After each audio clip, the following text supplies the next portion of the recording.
Xazinem Tor Til Tarbiyalash Markazi hammamizning xazinasi. İnternet tor orqali uyda o'tirib bu darslarimizga qo'shila olasiz. Turk tili, ingliz tili, arab tili, xitoy tili, german tili, uyg'ur tili, kompyuter sistemi kodlash darsi. Turkiya, Qibris va chet ellardagi universitetlarda o'qishni xohlamsiz? Qiynamsiz beshingizni qottirmay, biz bilan aloqalashing.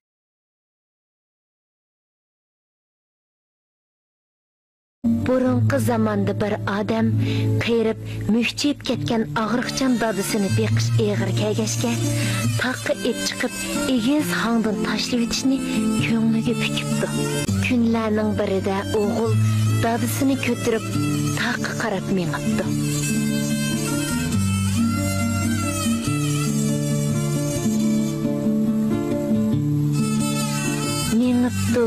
Mengibdi. Uzaq yo'l yurgandan keyin ular oxiri tog' cho'qqisiga yetib ketdi. O'g'li dadisini cho'nqur hangga tashlab o'tay deb turganida, "O'g'lim, meni tashlab etmoqchi bo'lsa, ana o tog' cho'qqisini tashlab et. Men bu bovog'ini shu yerga tashlab etgan. O'tniga lop qutdigan mana shu." O'g'li bu gapni anglab turib qoldi. Tova. Men bu dadamni xorlab tashlab etgan bo'lsa, kelgusida meni bolalarim tashlab etmoqchi. Shuning bilan o'g'li niyatidan jinib, dadisini hapash qilib, uyga qaytarib ekibdi va hurmatlab obdan beqibdi.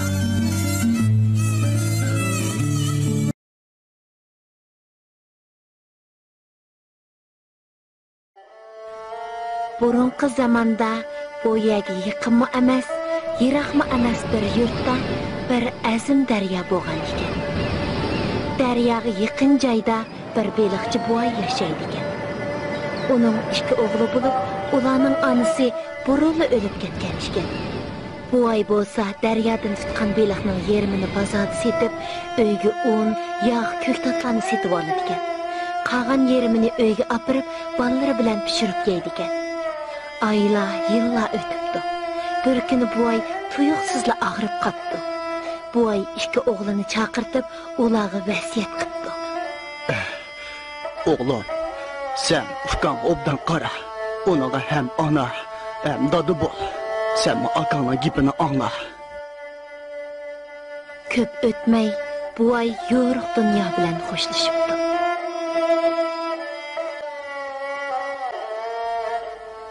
O'g'illar yig'lab qaqshab yurib, dadisini yerlikka qo'yib bo'lgandan keyin daryoga beliq tutqilib beribdi.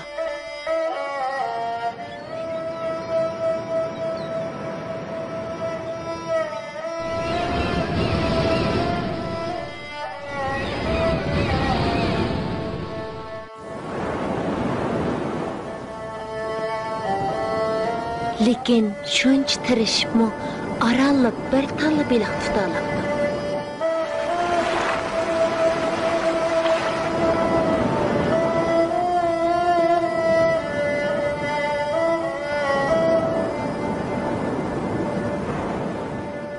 Balalar uyga qaytib, bu beliqni pishirib yeyishga o'ltiribdi. Aksi beliqning beshini kesib olib, o'ziga qoldirib, qolgan qismini inisiga beribdi.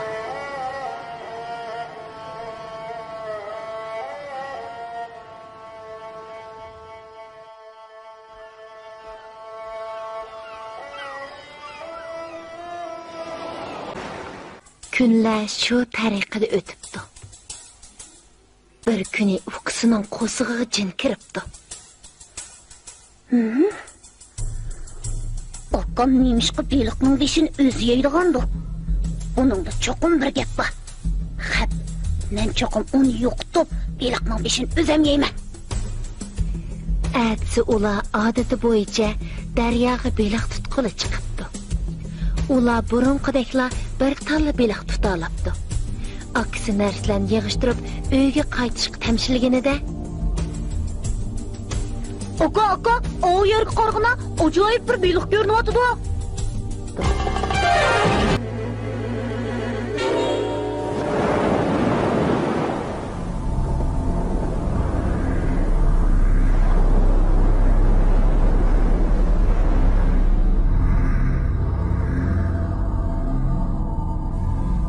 Şunun bilan u tutqan beliqni uyga olib borib pishirib, oldi bilan beshini yeb beqib, uning nihoyat tansiz ekanligini his qildi.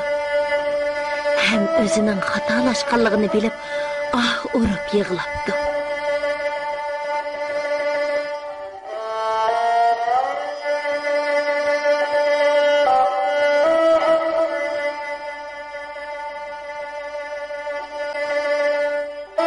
Akisining yaxshiliklarni o'ylab, har qancha pushaymon qismi o'rniga kelmabdi. Shuningdan boshlab u kishilarga aralashmay, o'zini jinoyatchidek his qilib, oxiri vijdon azobida hayotini oxirlashtiribdi.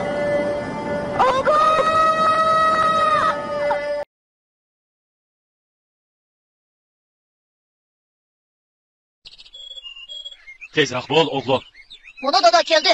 Dada, bozorga borganda menga nima bersiz? O'sha qo'yni setib, puliga sana ko'p narsani yeb beraman, bo'lamdi. Puliga vahajib yaxshi.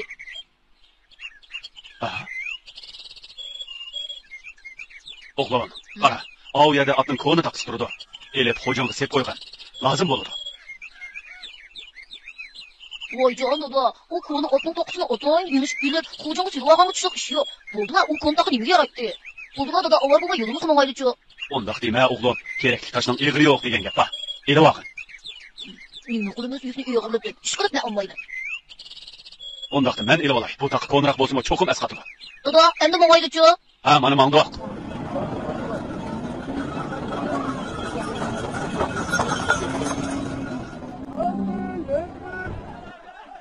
Qo'ynimni setib bo'ldik. So'dliqni tugatdik. Endi sana bir narsa yeb beray. Ma'qul dada.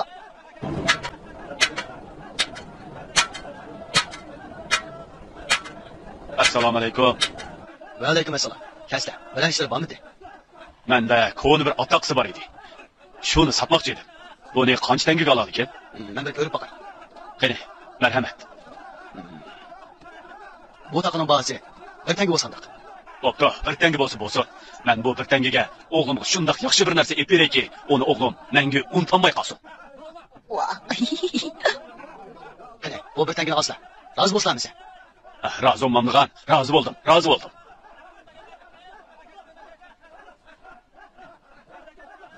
Jigda elinglar, jigda. Jigda elinglar. Assalomu alaykum. Va alaykum assalom. Qani kasizlar? Men bu bir tangaga jigdanmoqchi edim. Buning qanchalik jigdi keladi? Bir tangaga naq 100 tal jigdi keladi. Amisa o'g'limga 100 tal jigdi yeb beray. Vah, men jigdik bek omra. Qani asla, mana bu 100 tal jigda. Rahmat sizlarga. O'g'lim, ko'rdiganimni ko'rdik. So'dimizmi tugidi? Endi uyga qaytaylikmi? Ma'qul, qaytaylik dada. Amisa yura. O'g'lim, tezroq bo'l. Uyga kech qolmaylik yana. Tezroq bo'l. Mana men o'timi?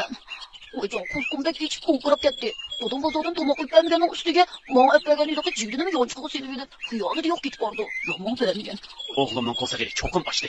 Endi bu jigdi bilan uning bayon taqini elish uchun o'rinli qig'iniga amaliy bir tarbiya berib qo'yay.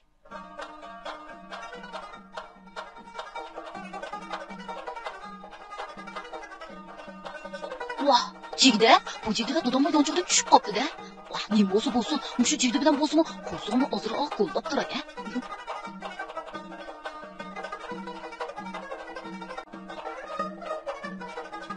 Planim o'ngishli bo'libdi. Jigdini davomli tashlab beray.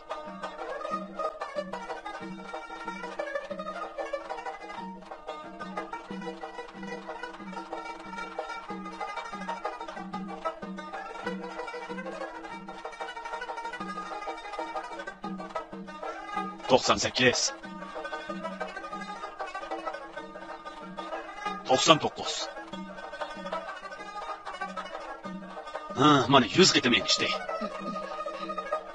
Dada, nimani sanayapsiz? Sening yerdan jigdini elish uchun necha qitim enishganligingni sanayapman. Voy, nimishqa endi? Qara bola. Boyisan bir tal taqini yagi enishga o'rinli qilib eding. Mana endi shu taqa seni yagi 100 qitim enishtirdi. Esingda bo'lsinki, kichikgina bir narsa bo'lsa-mu, uni ko'zga ilmay, tashlab etishga bo'lmaydi. Ishdan qochqining bilan har bir qo'saq tutulasan. Men ishga erinsang, yuguraysan degan mana bu shu. Tushundingmi o'g'lim? Ha? Tushundim dada. Meni kechiring. Men bundan keyin qanday ishga o'rinli qilmayman. Oddiy ishlarni qat'iy bo'shonlik qilmayman. Yaraysan o'g'lim.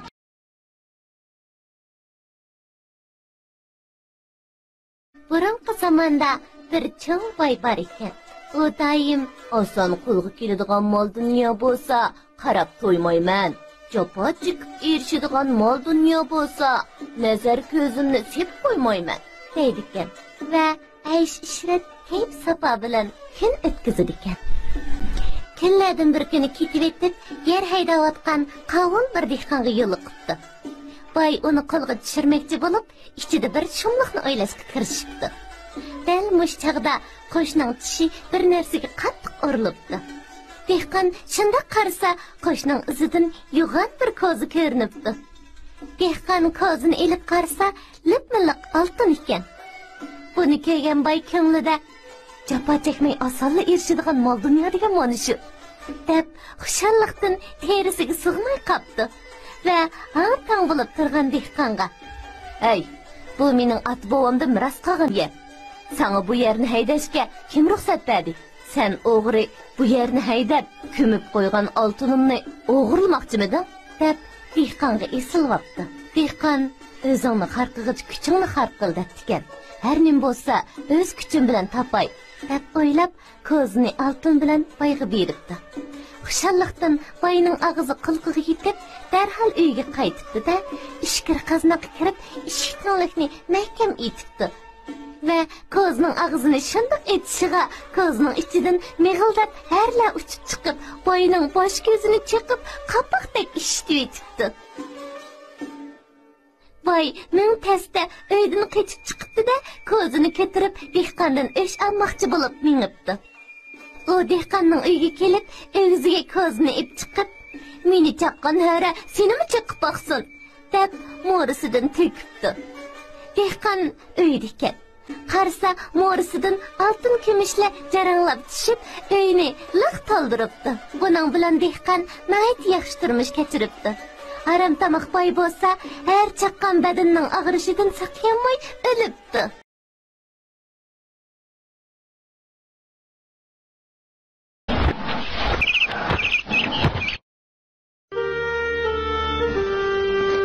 Burunqi zamonda bir boy bo'lib, uning ikki o'g'li bor ekan. Bu bolalar kichigidilla onasidan yetim qolgan bo'lg'achqa, boy eg'irchilikni ularga bildirmay beqib cho'nqibdi. Kunlarning birida boy eg'ir kasal bo'lib, o'rin tutib yetib qoldi. Va bolalarga vasiyat qilmoqchi bo'ldi. O'g'lim, Xo'sh, ota. uyda suv tegib qopdi. Sen berib, ozroq suv olib kelsang bo'pti ekan. Ma'qul. Aldirma. Suv olib keladigan qapoq teshilib ketibdi. Shunga sen suvni og'iz chivat olib kelgin.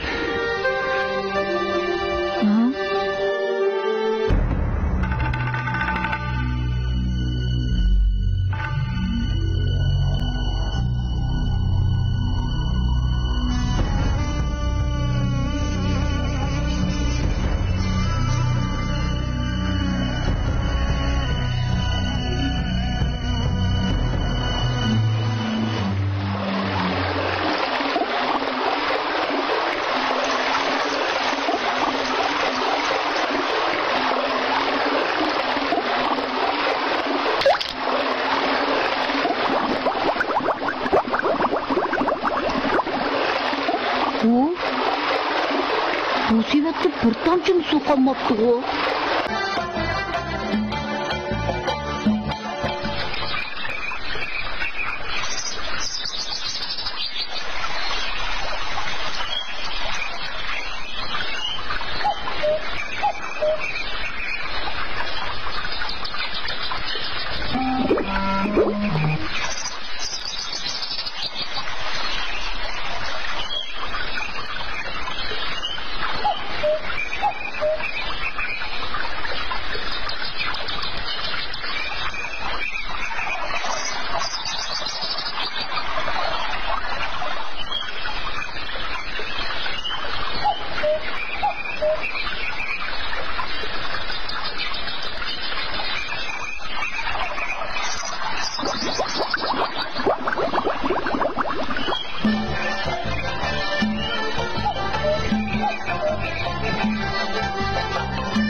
so'yib ketsan-da.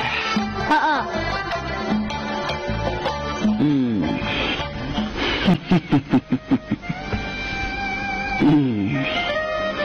Oy.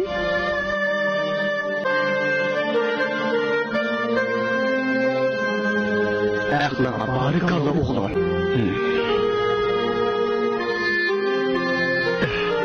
Ballarım, mening kesilim bağansırı eğrilişip ketiyordu.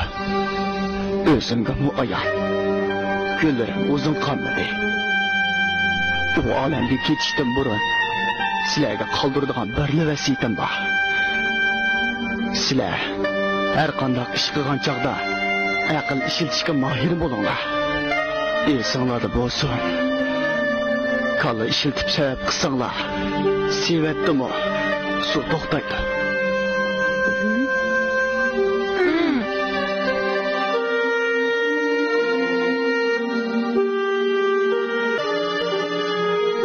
Uzun ötmey bu ay alemden ötüptü. İki oğul dadısının bu vasiyetini esti çın tutup, her kandak iş kılganda akıl işletip,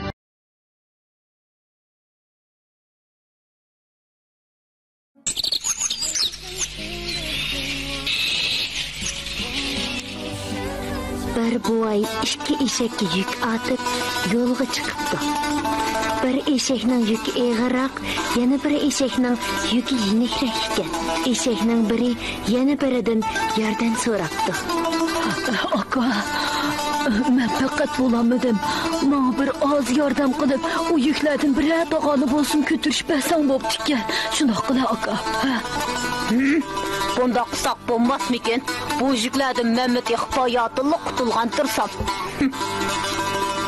Aka, sen bu yolganda yetib olmagan bo'lsang, xo'jayinimizmi bunchalar ko'p tog'arni meni ustimga otib qo'ymagan bo'ladi. Ha, mumkin bo'lsa, Mümkün emas. Nimandaq to'g'ri gap qilasan? Bu yüklerini sana men ortib qo'ydimmi? Sen berib xo'jayinimizga de. Qandoq degan gap bu? Men ketdim.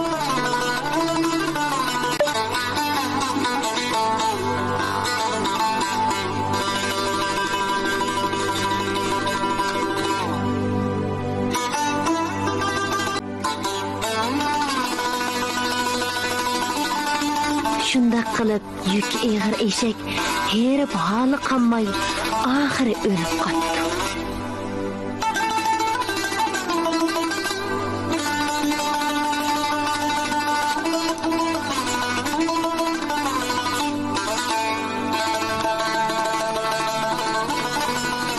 Ey biçar işigim, ölüpsen de.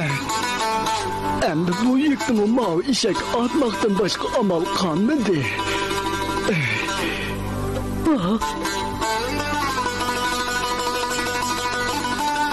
Vay.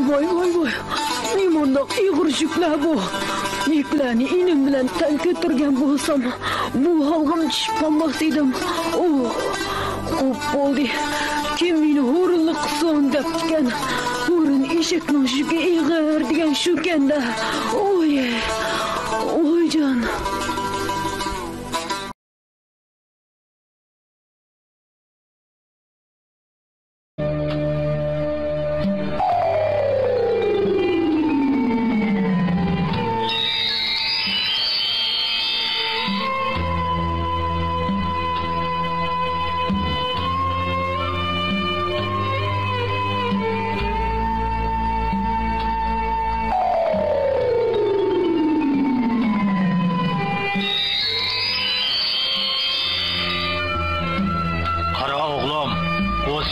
So'chib ketgan paltang shumi?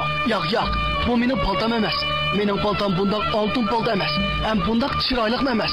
Mening paltam odatdagi bir temir palta edi. Ha, bo'ladi. Undaqda men yana bir istab baqay. Bo'ladi. Sizlarni avar qiladigan bo'ldim.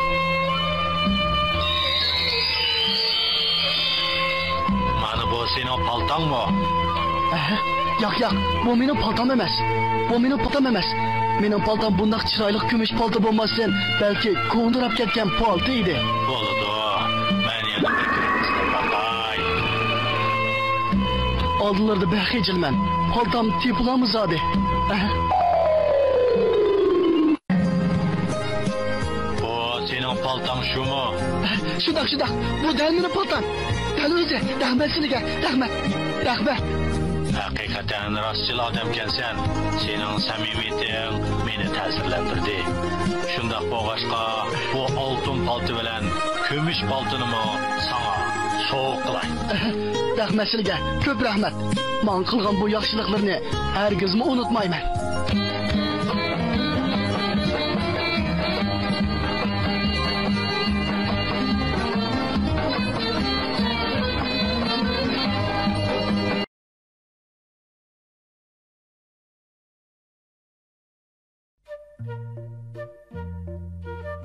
Burunnisida nihoyat shuhratparast bir podshoh bor bo'lib, u har kuniga 3 qatim kiyim almashtirar ekan. Uzoq o'tmay podshohning bu qiliqi butun bozordagilarga pur ketibdi. Dal bu chaqda ikki aldamchi podshohning shahriga kelib qopdi. Aldamchilar bo'lsa, bu yerning podshohining kunda 3 qatim kiyim almashtiradiganligini anglagandan keyin nihoyat xush bo'lib ketibdi. Hamda shahardagi kishilarga so'z tarqatishga boshlabdi. Bizda alomat bir rahbarki, u raxti tikkan kiyim nihoyat chiroyli, sifatli chiqadi-mu. Ammo bu raxni faqat aqlli, dono kishilar ko'ra oladi. Aqlsiz, nodon kishilar bu raxni ko'rishga nasib qila olmaydi-mu. deb davron silib o'tibdi. Shuning bilan uzoq o'tmay bu xabar podshohning quloqiga yetibdi. Buningdan nihoyat xush bo'lgan podshoh ikki aldamchi bilan ko'rishibdi. Hamda ularga nurg'un oltin kumush inom qilibdi. Ondan ularni tez suratda yilqi eng oliy sifatli raxni to'qib chiqib, o'zi kiymoqchi bo'lgan kiyimni tezroq bitirib berishga buyuribdi. İkki aldamchi shunday qilib rax to'qish mashinasining oldidan aldirash qiyofatga kirib necha kun o'tkazibdi. Saqlab bo'lolmagan podshoh bir kuni eng ishonchli bir vazirini ularning ishining qanday bo'layotganligini ko'rib kelishga avatibdi. Vazir vazifani topshirib olgandan keyin bir minutni kechikmagan holda ikki aldamchining qishig'i berib, ularning ishini qanday bajarayotganligini ko'zdan kechirgili beribdi. Biroq u qandoqli qarasa, ikkisining yolg'onlardan bir narsa to'qib o'ltirganligini ko'ribdi. Vazir ko'nglida, "Nimishqa men bularning qilayotgan ishini ko'rolmaydigandiman?" deb o'ylabdi. Dal bu chaqda ikki aldamchi vazirga qarab mundaq debdi. Hurmatli vazir oliylari, buningga qarab baqsalar, raxning ustidagi gullar nima degan chiroyliqa? Vazir bo'lsa, boshqalarning o'zi nodon vazir ekan deyishidan ansirab, to'g'ri, buning to'qilgan gullar nihoyat sipti chiroyli bo'pti-jimi. Ondan tezdan podshohning qishig'i berib, hurmatli podshoh oliylari, men boy berib dunyodagi eng go'zal, eng sifatli to'qilgan raxni ko'rdim, debdi. Buni anglagan podshoh xushalligidan qin-qiniga botmay ketibdi. Uzoq o'tmay taqozolikda qolgan podshoh vazir va yana bir navkarini agashtirib aldamchilarning qishig'iga kelibdi. Biroq podshoh muqandoqli qarasa, ikki aldamchining to'qimchilik mashinasining oldida qup-quruq o'ltirganligini ko'ribdi. Podshoh ko'nglida, men nimishqa bularning qo'lida to'qiyotgan raxni ko'rolmayman. Qaraganda men nodon podshoh o'xshamamdim, deb o'ylabdi. Ammo boshqalarning buni bilib qolishidan ansirab, aldamchilarga kiyim bitganda butun shaharni aylanib chiqadiganligini aytibdi. Oxiri bir kun yarim kechada ikki aldamchi yolg'onlardan kiyim tikayotgan qiyofatga kiribdi. Ammo bir qarasa, ularning turuqidan rostilla bir kiyim tikayotganda qiyofatlar chiqib turadi. Bu chaqda podshoh yana ularning qishig'iga kelibdi. Podshohni ko'rgan ikki aldamchi quruq bir kiyim osqishni ko'rsatib, kiyimning bitganligini aytibdi. Podshohning atrofidagi kishilarmi yolg'ondan bu kiyimning nihoyat go'zal, chiroyli ekanligini aytibdi. Shuning bilan ikki aldamchi padişahning kiyimlarini soldurib, o'zi tikkan bu kiyimni padişahga kiydirishga boshlabdi. Padişah aynakning oldida turib, o'zining hech qanday kiyim kiymaganligini ko'rib, xiyolga cho'kibdi. Dal bu chaqda yanidagi kishilar yana uni maqtashga boshlabdi. Padişah ularning o'zini maqtagan so'zlarini anglagandan keyin yana o'zining chiroyli kiyim kiyganligiga ishonibdi. Hamda bu maqtashlardan xo'sh bo'lgan padişah shu zamon shahar aylanishga chiqibdi. Dal bu chaqda yilqi ikki aldamchi boshqalarning diqqat qilmagandan foydalanib, o'lja olgan oltin kumushlarini olgan holda bu shahardan asta tikib o'tibdi. Shuning bilan padişahning yangi kiyim bilan shahar aylanishi rasmiy boshlanibdi. Shahar ko'chasiga lig'i to'lgan ammo padişahni ko'rgan hamon maqtashga boshlabdi. Buni anglagan padişahmi texmi ko'ranligan holda beshini igiz ko'tarib mengibdi. Voy, padişahning kiyimi nima degan chiroyli-a? Uy, men umrimda bunday chiroyli kiyimni ko'rib boqmaganjim-ku. deb maqtayotgan vaqtda tuyuqsiz bir kichik bola padişahga qarab varqirabdi. Padişah niyashqa hech narsa kiymay sirtqa chiqib oldi? Balaning bu gapi birdamda hammasining qulqiga tarqalib qopti. Hamda qaranglar, bu bola padişahni kiyim kiymdi deydi-ku, deyishga boshlabdi. Ammo ahmoq padişah o'zini yanada chiroyli kiyim kiydim deb o'ylab, butun shaharni oshib yetib aylanayveribdi.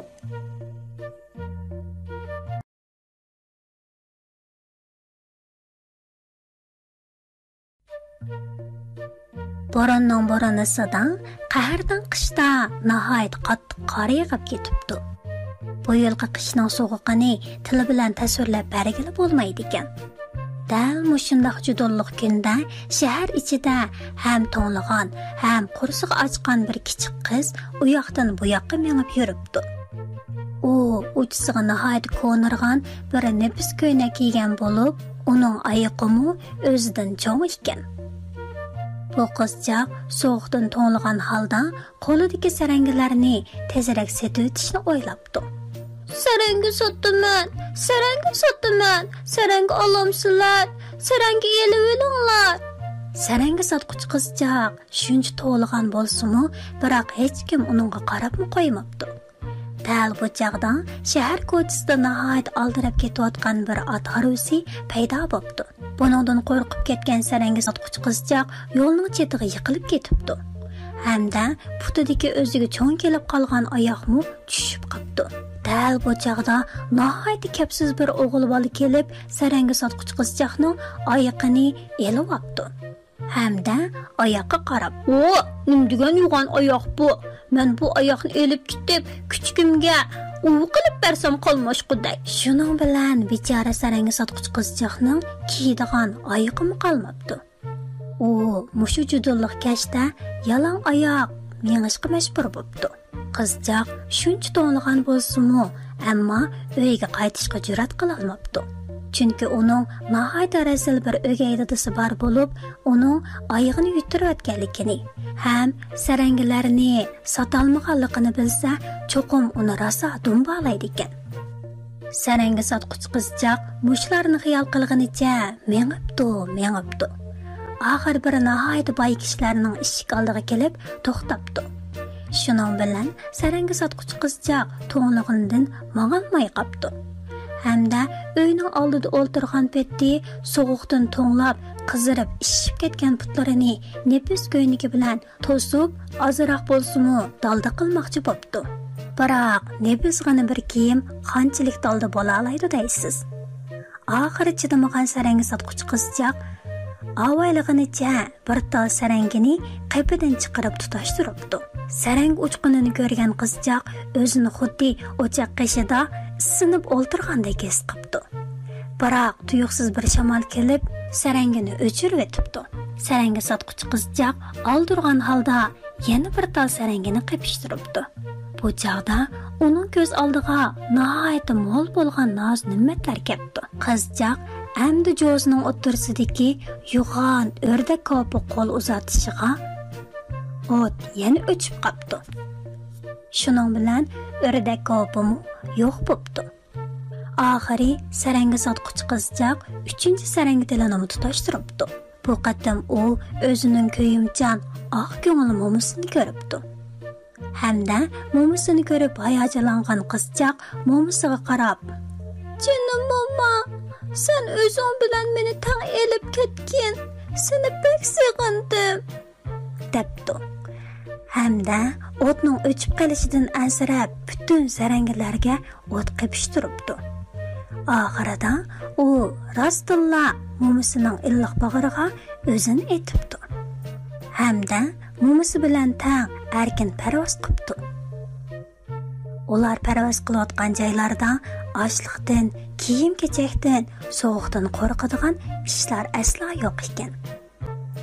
Shundoq qilib, yangi yil kuni atdigini kishilar to'nglab ketib qolgan bir kichik qizchaqni payqabdi. Bu qizchaqning yuzi kulimsirgan bo'lib, yanada ko'yib kul bo'lib ketgan saranga tollarining uvoqlari bor ekan.